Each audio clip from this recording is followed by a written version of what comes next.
Bonsoir à tous, 19h, c'est le rendez-vous d'information francophone sur Al-Oula à la une aujourd'hui. Le premier contingent des pèlerins marocains est parti ce matin vers les lieux saints de l'islam. Sa Majesté le roi Amir al-Mu'minin leur a adressé un message dans lequel il leur prodigue ses hautes orientations.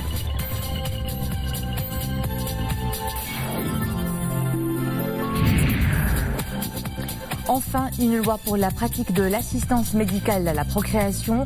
C'est la fin d'un vide juridique qui a trop duré et un nouvel espoir pour plus de 800 000 couples marocains désireux de devenir parents.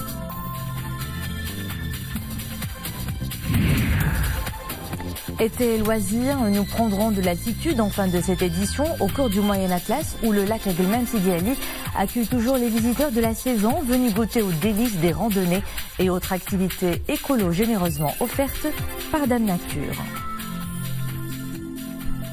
Avant le développement de ces titres, Sa Majesté le roi Mohammed VI a adressé un message de félicitations au président de la République des Maldives, Abdullah Yamin Abdul Qayoum, à l'occasion de la fête nationale de son pays. Le premier contingent des pèlerins marocains est parti ce matin vers les lieux saints de l'islam. Sa Majesté le roi Amir al-Mu'minin leur a adressé un message dont lecture a été donnée à l'aéroport de Rabat Salé par le ministre des Habous et des Affaires islamiques. Un message dans lequel Amir al-Mu'minin a prodigué ses hautes orientations aux pèlerins. Les grandes lignes du message royal, Mohamed El-Lishkar. Alhamdulillahi wahdah. Wassalatu wassalamu ala maulana rasulillahi wa alihi wa sahbihi. Dans son message, Sa Majesté le roi Mohammed VI Amir al-Mu'minin invite les pèlerins à représenter comme il se doit leur pays et à être les porte-étendards de la civilisation séculaire du Royaume du Maroc. Civilisation fondée sur l'unité, la symbiose et l'attachement aux constantes et aux symboles sacrés de la nation, édifiée sur les socles du juste milieu et de l'unité doctrinale. Nous devons vous rappeler l'obligation qui vous incombe d'incarner pendant la saison du pèlerinage les valeurs sublimes de l'islam que sont la droiture, la prévenance et la bienveillance envers autrui, la solidarité et la manifestation d'une foi sincère envers le Seigneur, Dieu des univers. Souligne également Sa Majesté le roi Mohammed VI dans ce message adressé aux pèlerins et dont lecture a été donnée par le ministre des Habous et des Affaires islamiques à l'occasion du départ du premier contingent vers les lieux saints. Amir al-Mu'minin souligne également que les pèlerins doivent respecter les orientations et les dispositions prises par le ministère des Habous et des Affaires islamiques afin de leur assurer les conditions d'un confort optimal pendant leur séjour dans les lieux saints de l'islam et lors de leur déplacement. Précisant que pour accompagner les pèlerins à l'aller comme au retour, le ministère a dépêché au lieu saint des équipes de cadres composées de ulémas, de médecins et d'infirmiers, hommes et femmes, qui ont pour mission de veiller à leur bonne santé, ainsi que des administrateurs chargés de leur fournir tous les services nécessaires dont ils ont besoin pendant toute la période de leur séjour. Sa Majesté le roi Mohammed VI exhorte ensuite les pèlerins à respecter les consignes générales prévues pour le bon déroulement du Hajj, telles qu'elles ont été établies par les autorités compétentes au Royaume d'Arabie Saoudite frère, en vue d'offrir un bon accueil aux hôtes du Seigneur, conformément aux hautes directives du serviteur des deux saintes mosquées, le roi Salman ibn Abdelaziz. Sa Majesté le roi exhorte également les pèlerins à faire montre de tolérance et d'esprit d'entraide pour atteindre l'objectif suprême auquel aspire chaque pèlerin. Le souverain rappelle ensuite aux pèlerins, lorsqu'ils se recueilleront sur la tombe du prophète Sidna Mohammed et lors de leur arrêt au mont Arafat, le devoir d'élever les plus ferventes prières au Tout-Puissant pour assister continuellement le souverain, accorder un succès constant à Sa Majesté le roi et perpétuer sur son auguste personne les bienfaits de la santé, ainsi que sur l'ensemble de l'illustre famille royale, et de combler le souverain en la personne de son Altesse royale le prince héritier Moulay Hassan, de couvrir de sa divine miséricorde feu leur majesté le roi Mohammed V et Hassan II, que Dieu ait leur âme, et d'entourer le Maroc de sa bienveillante sollicitude et de sa divine protection. Mohammed Sadis Malik al-Maghrib, Allah yabarak Sidi.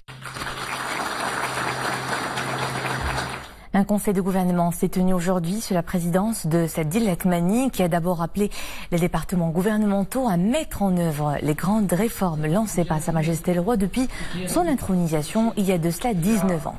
À l'agenda du conseil, un exposé du ministre de l'économie et des finances sur la coopération économique et financière entre le Maroc et l'Union européenne et un autre exposé du ministre de l'éducation nationale, de la formation professionnelle, de l'enseignement supérieur et de la recherche scientifique sur les résultats du bac pour l'année 2018. Le Conseil a tout aussi adopté 3 projets de décret, des textes relatifs notamment à la prévention et à la protection des personnes contre les dangers de chiens, le plan national de l'eau et la remise des licences et des certificats pour l'exercice du métier de marin à bord des navires de commerce. Rabat et Pékin renforcent la coopération dans le secteur automobile. Le Royaume s'allie désormais au pionnier mondial de production de jantes en aluminium, le groupe CITIC Diacastal, par une convention d'investissement de 350 millions d'euros et la promesse de la création de 1200 emplois. L'essentiel de la production sera destiné à l'export. Abdelmjid Hallaoui, Mohamed El Shkar. Un projet industriel sur 2 sites et en 2 temps. D'abord, une première implantation sur l'Atlantic Free Zone à Kenitra pour le démarrage de la production. Ce sera dès fin 2019. Ensuite, une deuxième implantation, ce sera à Tangetec. L'investisseur est un pionnier mondial de production de jantes aluminium. Il vient ainsi introduire au Maroc une activité à haute valeur ajoutée. Nous sommes heureux de nous implanter au Maroc. C'est un grand événement pour nous. La signature de cet accord cadre, nous veillerons à répondre aux aspirations et aux demandes de nos clients, ainsi qu'à la création de postes d'emploi ici au Maroc. Le nouveau projet d'industrie automobile porte sur un investissement de 350 millions d'euros. Il devrait permettre la création de 1200 emplois avec une production annuelle de 6 millions de jantes en aluminium, principalement destinées à l'export. Et avec ce nouvel investissement, l'industrie automobile renforce sa position et érige le Royaume en une plateforme de production et d'exportation aussi performante qu'attractive pour les grands groupes mondiaux. Bonne nouvelle pour les couples qui ont des difficultés à enfanter. Un projet de loi vient tout juste d'être adopté pour la pratique de l'assistance médicale à la procréation. C'est la fin d'un vide juridique qui a trop duré. Du pain béni pour 12% des couples marocains ayant des problèmes de fécondité et de fertilité. Alors, en quoi consiste cette pratique? Quels sont ses avantages et la procédure à suivre? Réponse dans ce reportage dans l'une des maternités publiques de la capitale. Abdelfatah Zouin, Hanan Arsalan, Nisri El Hamdaoui. Au Maroc, plus de 700 000 couples sont confrontés à des difficultés de procréation. Mais l'infertilité n'est pas une fatalité. La procréation médicalement assistée vient apporter une lueur d'espoir à ces couples qui désirent enfanter. Désormais, cette technique est prise en charge par l'État, car elle est encadrée par une loi fraîchement adoptée. Ce qui est important dans cette loi, c'est qu'on considère que l'infertilité est une maladie et donc par conséquent pourrait être couverte par les différentes assurances maladies. C'est ici, au cœur de la maternité des Orangers à Rabat, que cette assistance à la procréation est pratiquée. Le premier centre public national dédié à cet accompagnement médical a vu le jour il y a 2 ans. Une structure disposant d'une unité de consultation et d'un laboratoire pour une prise en charge adaptée aux couples infertiles. Le pourcentage de réussite à 27%. Voilà. Et on accueille tous la population marocaine qui vient de toutes les régions du Maroc. Le centre remplit également bien d'autres rôles. La mission de ce centre, c'est celle d'apporter les soins pour les couples infertiles et de s'occuper de la formation des étudiants en médecine et des médecins spécialistes dans ce domaine et aussi faire de la recherche médicale dans ce domaine et aussi de l'expertise en cas de besoin. La loi relative à l'assistance médicale à la procréation fixe les conditions de sa pratique. Autrement dit, les établissements de santé ainsi que les centres privés seront tenus par l'obligation d'obtenir un agrément pour mener à bien cette prise en charge médicale. Le temps toujours chaud sur le sud, le sud-est et l'oriental. Le mercure affiche jusqu'à 47 degrés. Sur les plaines intérieures, les plateaux des phosphates, le Souss, l'intérieur des provinces sahariennes et celles du sud. Les températures se font un peu plus clémentes, entre 25 et 35 degrés près des côtes, les reliefs de l'Atlas, dans le littoral méditerranéen et les plaines atlantiques. Notre escale de l'actualité internationale, nous l'entamons par la Syrie. Souaïda en deuil. La province enterre ses morts au lendemain d'une vague d'attaques du groupe terroriste Daesh qui a fait plus de 250 morts. C'est un des bilans les plus lourds dans le conflit qui ravage le pays depuis 2011. La majorité des victimes sont des civils tués dans plusieurs villages contrôlés par le régime de Bachar el-Assad. Le reste des victimes sont des combattants pro-gouvernementaux ainsi que des habitants qui avaient pris les armes pour défendre leur village. Législative au Pakistan, Imran Khan revendique la victoire. L'ex-champion de cricket et en politique réclame la victoire de son parti. Un scrutin tenu hier, un scrutin marqué par un climat tendu et des accusations de fraude. Le Pakistan s'est d'ailleurs réveillé en plein chaos électoral ce jeudi. Le parti du gouvernement sortant dénonce des fraudes flagrantes et rejette avant même qu'il ne soit communiqué les résultats partiels. Le dépouillement débuta a pris énormément de retard. La commission électorale pakistanaise justifie cette lenteur par des problèmes techniques liés à l'usage d'un nouveau logiciel électoral. Secouristes et pompiers toujours sur le pied de guerre en Grèce à la recherche de survivants. 3 jours après le début des violents incendies qui touchent la région de Mathie, un village côtier touristique à l'est d'Athènes. Le bilan ne cesse de s'alourdir. Il est aujourd'hui de 82 morts, dont au moins 4 touristes étrangers. 11 blessés restent dans un état critique. Immersion maintenant dans l'univers de la plasticienne Asma El-Aroussi, une artiste autodidacte qui s'est trouvée cette vocation presque par hasard, une vocation transformée vite en une passion et traduite par la création de toiles avec un dénominateur commun, le patrimoine ethnologique du royaume et ses traditions vestimentaires. Dominique Orlando.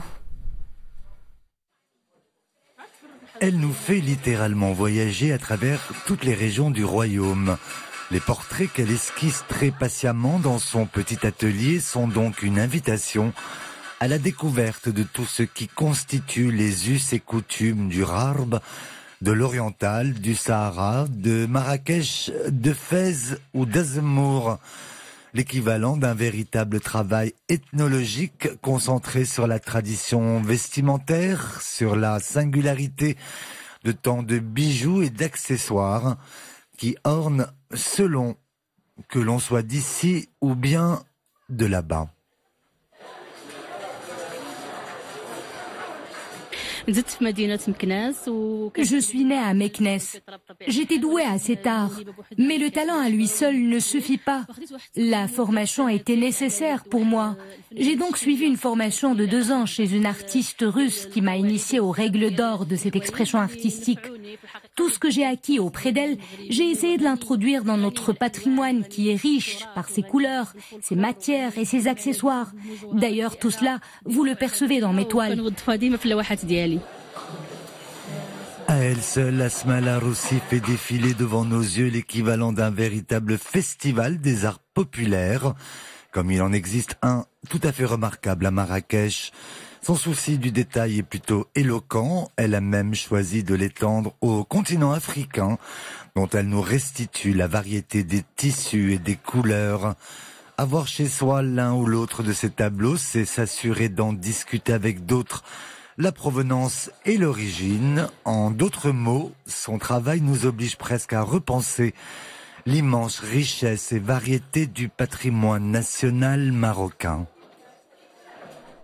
Si vous cherchez un coin tranquille pour vous rafraîchir, une adresse, la plage Sidi El Hal, à seulement une trentaine de kilomètres de Casablanca.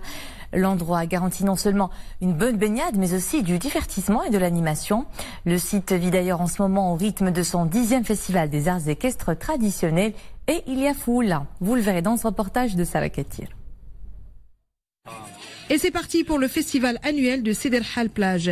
Pour la 10e édition de cette station balnéaire, un programme artistique riche et varié a été concocté. Et à l'ouverture, l'inévitable spectacle de Fantasia.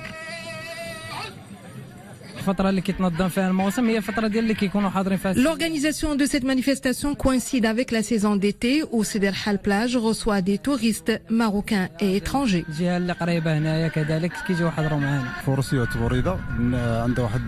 La Fantasia fait partie de notre patrimoine culturel et il est indispensable pour nous après la fin de chaque année agricole.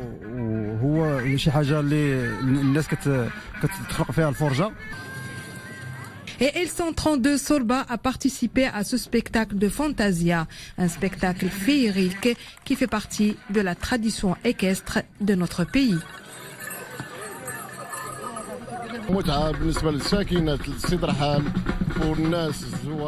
Le festival de Sidi El Hal Plage permet de créer une dynamique culturelle et commerciale dans cette station balnéaire. La petite localité de Sidi El Hal vibrera au rythme de son festival pendant une semaine, l'occasion pour les habitants et les estivants de se divertir et de passer du bon temps. Prenons un peu plus d'altitude, nous mettons le cap sur le très prisé lac Aguelmam Sidi Ali, un site écolo qui vous promet moult activités, à commencer par la pêche à la mouche, la natation ou encore les randonnées pédestres. C'est un sujet de Ahmed El Fadezi, c'est Zakaria Mokrimbila. De la verdure, de la fraîcheur et un climat tempéré. Le lac Aguelmam Sidi Ali est un site naturel exceptionnel. En ces temps de forte chaleur, de nombreux visiteurs ont choisi de camper dans la région. Certains profitent de la quiétude du lieu pour pratiquer leur sport favori, la pêche.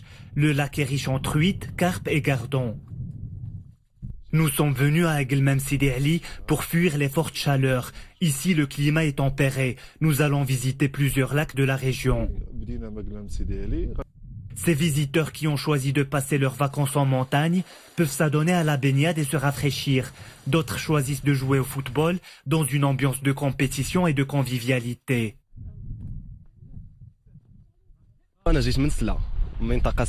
Je suis originaire de Salé, une ville balnéaire. J'ai voulu changer et opter pour la montagne. Il y a des arbres, de l'ombre et un air frais.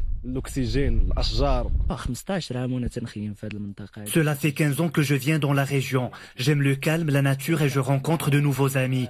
Ensemble, nous profitons d'une bonne ambiance. Au lac Aguelmam Sidi Ali, chacun peut s'adonner à une activité ludique pour se divertir. Le soir, les visiteurs se retrouvent autour d'un bon thé à la menthe pour échanger et chanter. Et c'est la fin de ce journal. Merci à vous de nous suivre. À 21h30, l'info de retour avec Nadia Mouden. Et demain, c'est Nisrina Ousdar que vous retrouvez à 19h. À bientôt.